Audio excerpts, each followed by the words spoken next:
બીરબલ, અકબર અને બીરબલની વાર્તાઓ આપણે બહુ બધી સાંભળી છે. બીરબલ કોણ? તો અકબરના દરબારની અંદર એક ચતુર સૈનિક, ચતુર સિપાહી હતો અને એની યુક્તિ બીરબલ એની બુદ્ધિ અને ચાતુર્યના લીધે બહુ જ ફેમસ હતો, બહુ જ વખાણવા લાયક હતો. અકબર જે પ્રશ્નના જવાબ ન આપી શકે એવા પ્રશ્નના જવાબ બીરબલ આપતો હતો.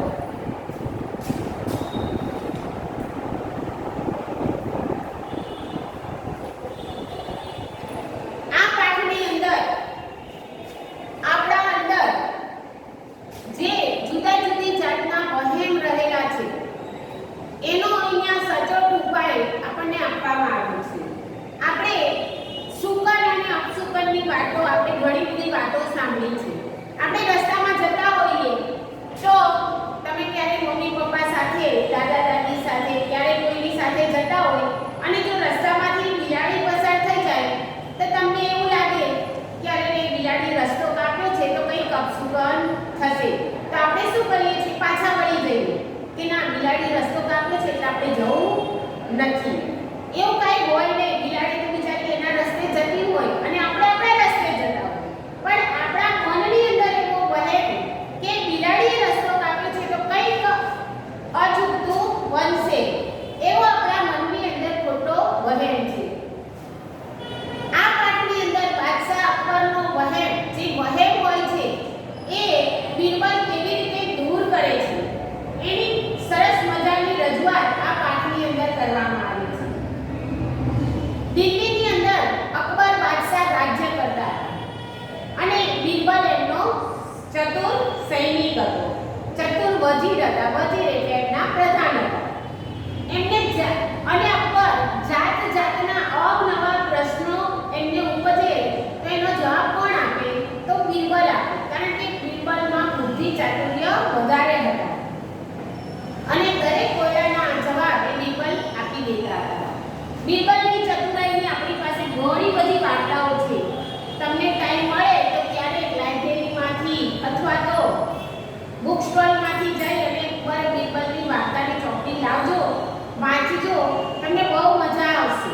અકબર અને બીરબલની એમાં ઘણી બધી વાર્તાઓ આપી છે કે બીરબલ કેવી રીતે એક પછી એક પ્રશ્નના જવાબ અકબરના આપે છે. ચલો બધા પાઠમાં ધ્યાન રાખો.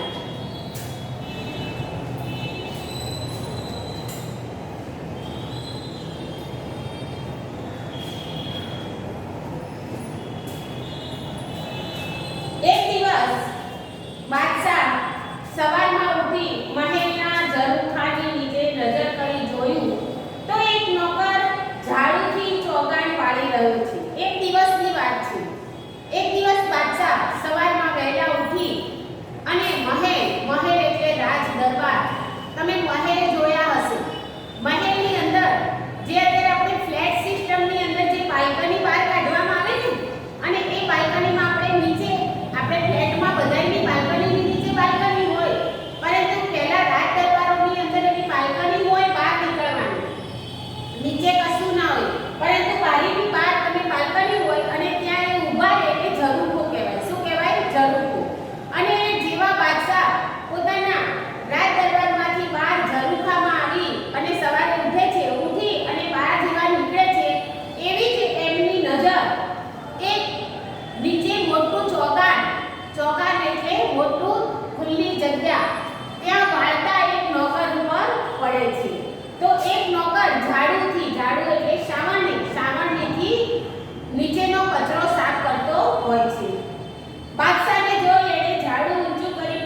બ્રેકફાસ્ટ કહીએ છીએ.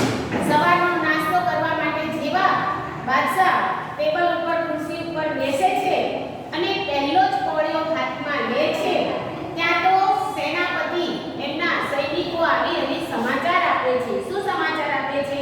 કે બાદશાહ સલામત આપણા રાજ્ય ઉપર બુંદેલખંડનો રાજા લશ્કર લઈ ચડી આવ્યો છે.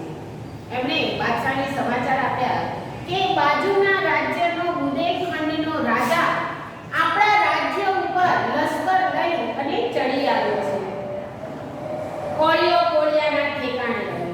તરત જ રાજાએ જેવો કોળિયો તોડ્યો એવો પાછો મૂકી દીધો. કારણ કે આપણા રાજ્ય ઉપર બીજા રાજા ચડાઈ કરવા આવે છે એવી ખબર પડે તો પછી આપણને ખાવાનું ઉતરે ન ઉતરે. એટલે કોળિયો કોળિયાના ઠેકાણે ગયો. કોળિયો એમને પાછો મૂકી દીધો. બાદશાહ હાથ ધોઈને ઊભા થઈ ગયા. બાદશાહ તરત જ ઊભા થઈ ગયા અને બોલ્યા, સેના તૈયાર કરો, હું જાતે જ લડાઈમાં તમારી સાથે આવું છું. રાજાએ કીધું, રાજા પહેલાના સમયમાં લડાઈઓ થતી ને તો રાજા છેલ્લે લડવા જાય. જ્યારે બધી જ સેના પતી જાય એમ લાગે કે હવે કોઈ જ લડનાર નથી, ત્યારે છેલ્લે રાજા લડવા જાય. પરંતુ આ વખતે બાદશાહે શું કીધું કે સેના તૈયાર કરો, હું પણ તમારી સાથે લડવા માટે આવું છું. આજે સવારમાં જ એક કાળ મુખાનું મોઢું જોયું છે એટલે મારો દાડો બગડવાનો. આજે સવારમાં જ મેં એક કાળ મુખો એટલે કે જેનું મોઢું જોઈએ જોવાથી કઈક વિપત્તિ આવે એવાનું મોઢું મેં જોયું છે. એટલે મને ખબર જ છે કે આજે મારો દાડો એટલે મારો દિવસ બગડવાનો. બાદશાહ જાતે જ લશ્કરને લઈ અને રણ મેદાન તરફ આવે છે. બાદશાહ પોતે પોતાની સેના તૈયાર કરે છે અને રણ મેદાનમાં આવે છે. અને એવા સમાચાર એમને મળે છે બુંદેલખંડના રાજાને કે રાજા તો પોતે પહેલાથી જ આપણી સાથે લડાઈ કરવા માટે આવી ગયા છે. એવા સમાચાર મળતા જ બુંદેલખંડનો રાજા અડધે રસ્તેથી પાછો ફરી ગયો. એને ખબર પડી કે અકબર સામે આપણે યુદ્ધમાં ટકી શકીશું નહીં. એટલે એને ખબર પડી કે અડધા રસ્તેથી એને ખબર પડી કે અકબર પોતે લડાઈ કરવા આવી રહ્યા છે. એટલે અડધા રસ્તેથી પોતાની સેના પાછી વાળી દીધી. બાદશાહ પાછા ફર્યા. બાદશાહને પણ ખબર પડી કે એ લોકો પોતાની સેના લઈ અને જતા રહ્યા છે.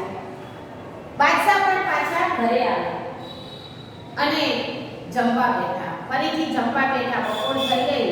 ભૂખ તો કપડીને લાગી હતી કારણ કે એમણે સવારનો નાસ્તો પણ કર્યો નહોતો. પણ પાટલા પર બેઠા ત્યાં તો બેગમે ફાંફડા આવીને કહ્યું, મારા ભાઈને સાફ કર્યો છે. હજુ તો જમવા બેસવાની તૈયારી કરે છે. હજુ તો બેસ્યા નથી અને તરત જ બાદશાહની વહુને શું કહેવાય? બેગમ. રાજાની વહુને રાણી એમ મુસલમાનોની અંદર જે રાજા હોય એટલે બાદશાહ અને બાદશાહની પત્નીને બેગમ કહેવામાં આવતું. તો અકબર રાજાની બેગમે આવી અને તરત સમાચાર આપ્યા. હાંફળા ફાફડા થઈ એટલે કે ઘબરાઈ. હાંફળા ફાફડા તો એટલે ઘબરાઈ ગયો. એકદમ ઘબરાઈ ગઈ અને દોડતી રાજા પાસે આવે છે અને કહે છે કે મારા ભાઈને સાફ કર્યો છે. એને સાફ ઉતારનારને ઘેર લઈ જવાનું છે. ચાલો જલ્દી. આજ મારા ભાઈને સાપ કરડી ગયો છે. પહેલાના સમયમાં સાપ કરડી જાય ને તો સાપનું ઝેર ઉતારનાર લોકો મળી જતા હતા. અત્યારે મળવા મુશ્કેલ છે. અત્યારે સાપ પણ નથી હોતા. એટલે સાપ ઉતારનારને ઘરે લઈ જવાનો છે. ચાલો જલ્દી સાપ ઉતારવા વાળાને લઈ અને મારે ઘરે જવાનું છે. પાટલા ઉપરથી બાદશાહ ઊભા થઈ ગયા. તરત જમવાનું પણ બાકી રાખ્યું અને પાટલા ઉપરથી એ જમવા પરથી ઊભા થઈ ગયા. જઈને જુએ છે તો સાળો મરી ગયો છે. ત્યાં જઈને જુએ છે તો સાપનું ઝેર ચડવાથી એમનો સાળો એટલે એમની પત્નીનો ભાઈ, બેગમનો ભાઈ મરી ગયો છે. એની મૈયતને કબ્રસ્તાનમાં દાટવા લઈ ગયા. આપણા હિન્દુ ધર્મની અંદર કોઈનું મૃત્યુ થાય તો એને પાળવામાં આવે અને એવી રીતે મુસ્લિમ ધર્મની અંદર જો કોઈનું મૃત્યુ થાય તો એને દાટવામાં આવે. કબ્રસ્તાન જેને આપણે સ્મશાન કહીએ એ લોકો કબ્રસ્તાન કહે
જમતા જમતા એ લાલ પીળા થઈ ગયા.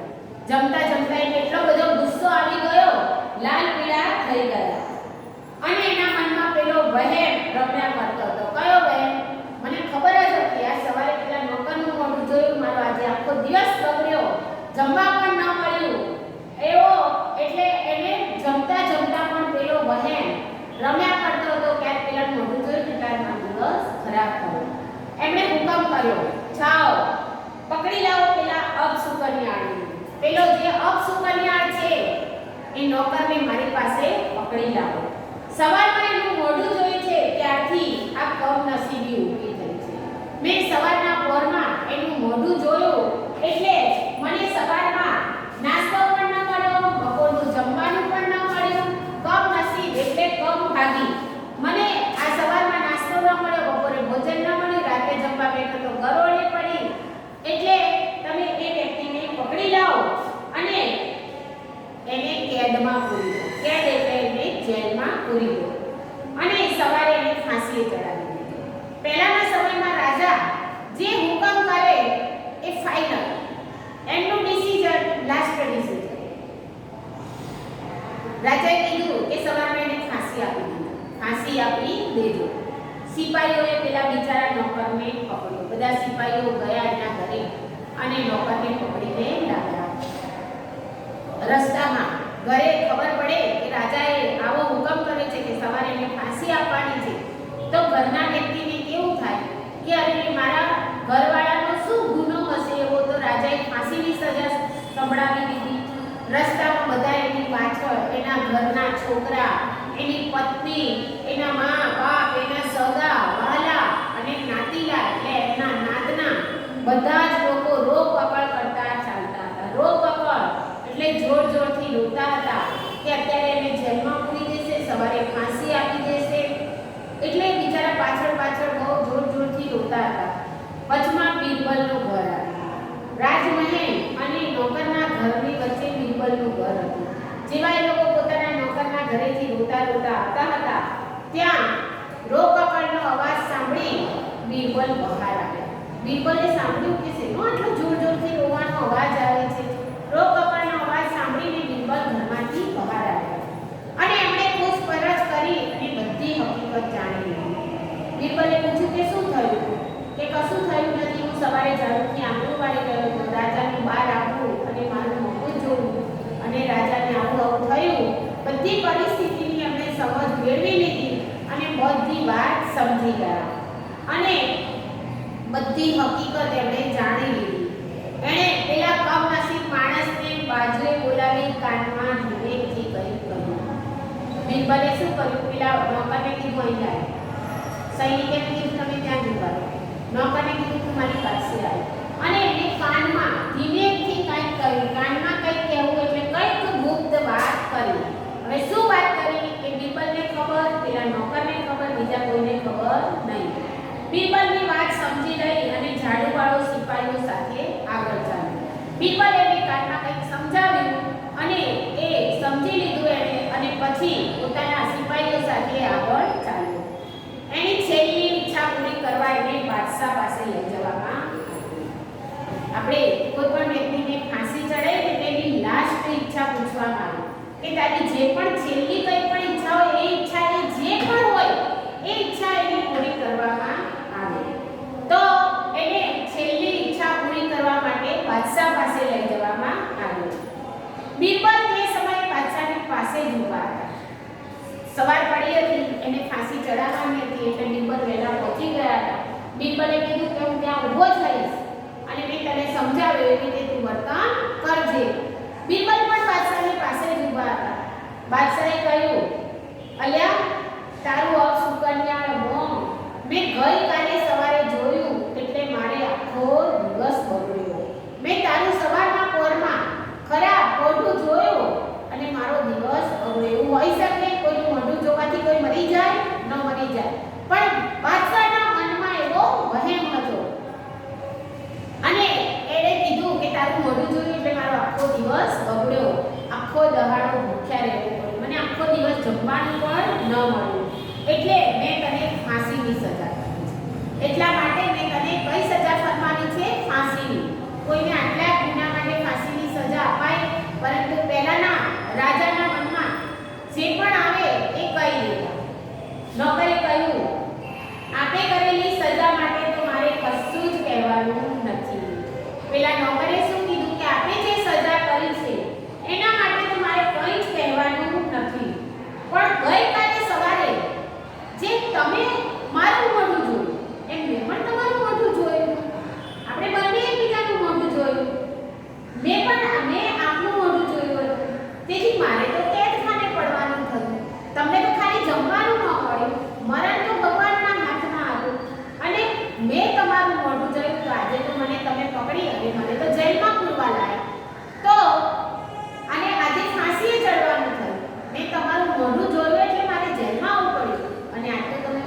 ફાંસી ચડાવવા લાગ્યા તો આપ જ ન્યાય કરો.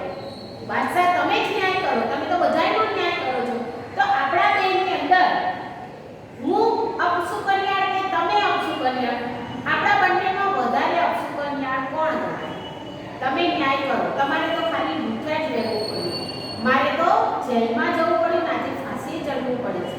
તો તમે ન્યાય કરો કે આપણા બેની અંદર વધારે અપશુકન્યાળ કોણ છે, વધારે ખરાબ કોણ છે, કોનું મોઢું વધારે ખરાબ છે? અને જો ન્યાયાધીશ, તમે ન્યાયાધીશ છો, તમે મને જો ન્યાય આપો કે તારું મોઢું જોવાથી મારો દિવસ બગડ્યો અને મેં તમારું મોઢું જોયું, જો મને ન્યાયાધીશ, જો તમે મને ફાંસીની સજા આપી શકતા હો તો હું તમને કઈ સજા આપું? તો ન્યાયાધીશ તરીકે જો મને ફાંસીની સજા કરશો તો આપને કઈ સજા કરશો? તમારે તો ખાલી ભૂખ્યા રહેવું પડ્યું, એની સજા મને ફાંસીની થઈ છે. તો મેં તો તમારું મોઢું જોયું, તો મને તો જેલમાં જવું પડ્યું ને આજે ફાંસીએ ચડવું પડે છે. તો ન્યાયાધીશ તમને કઈ સજા ફરમાવશે? વાત સાંભળી અને બાદશાહ વિચારતા થઈ. બાદશાહને થયું કે સાચી વાત છે, મેં એનું મોઢું જોયું ને એણે પણ મારું મોઢું જોયું, તો મેં એને ફાંસીની સજા ફરમાવી, તો મને કઈ સજા મળવી જોઈએ? બાજુમાં ઊભેલા બીરબલ મરક મરક હસવા લાગ્યા. બાજુમાં બીરબલ ઊભા હતા અને આ વાત એને કોને સમજાવી હતી? બીરબલે જ સમજાવી હતી પેલા નોકરને. મરક મરક એટલે મનમાં ને મનમાં હસવા લાગ્યા. બીરબલ આ જોઈ અને બાદશાહ બોલ્યા કે આને તો આટલી બુદ્ધિ હોય નહીં. એટલે બીરબલને જોઈ અને બાદશાહ બોલ્યા, બીરબલ આને આ જવાબ શીખવનાર તારા સિવાય બીજું કોઈ ન હોય. મને વિશ્વાસ છે આ વ્યક્તિમાં આટલી બુદ્ધિ ન હોય. આ જવાબ શીખવનાર બીજો કોઈ નહીં પરંતુ તું જ છે, બીજો કોઈ હોઈ શકે નહીં. એની વાત સાચી છે, કારણ કે બાદશાહ હતા, રાજા હતા, પરંતુ ન્યાયાધીશ તરીકે પણ એમણે જોયું કે એની વાત બિલકુલ સાચી છે. સુકન અપશુકન નો ખોટો વેર રાખી એ બિચારાને હું અન્યાય કરી દેશો. અત્યારે હું એને ફાંસી આપી દે, સાચી વાત છે કે મારો એક મનનો વહેમ હતો અને એ વહેમના કારણે આજે એને ફાંસી લાગી જાય, તો એને પણ એવો વહેમ થઈ ગયો કે મેં રાજાનું મોઢું જોયું તો મને તો ફાંસી ચડી. તો સાચી વાત છે, એનો વહેમ હતો, મારો વહેમ હતો, એનો તો વહેમ ખરો જ નહીં. આ તો એને પકડી અને ફાંસીએ ચડાવવા માટે લાવ્યો, ત્યારે જે થયું તે સારું થયું. પછી બાદશાહને ખબર પડી ગઈ કે સાચી વાત છે, જે થયું તે સારું થયું. એને છોડી દો. એમણે સૈનિકોને હુકમ કર્યો કે નોકરને છોડી દો અને સરપા આપી માન ઘેર ઘેર પહોંચાડી દો. સરપા એટલે ઇનામ, એને ઇનામ આપી અને એના ઘરે માન ભેર એટલે માન સાથે એને એના ઘરે મૂકી આવો, ઘરે પહોંચાડી દો. અહીંયા તમારો આ બીરબલની યુક્તિ પાઠ પૂર્ણ થાય છે. તમારે પાઠ 2 વાર વાંચવાનો છે. વિષયની નોટમાં શબ્દાર્થ લખવાના, પાઠનું મથાળું, પાઠનો પ્રકાર તમને પરીક્ષામાં પૂછાય તો ચાતુર્ય કથા, જે કથા ચતુરાઈ પર આધારિત હોય તે ચાતુર્ય કથા કહેવાય. શબ્દાર્થ લખવાના, રૂઢિપ્રયોગો લખવાના.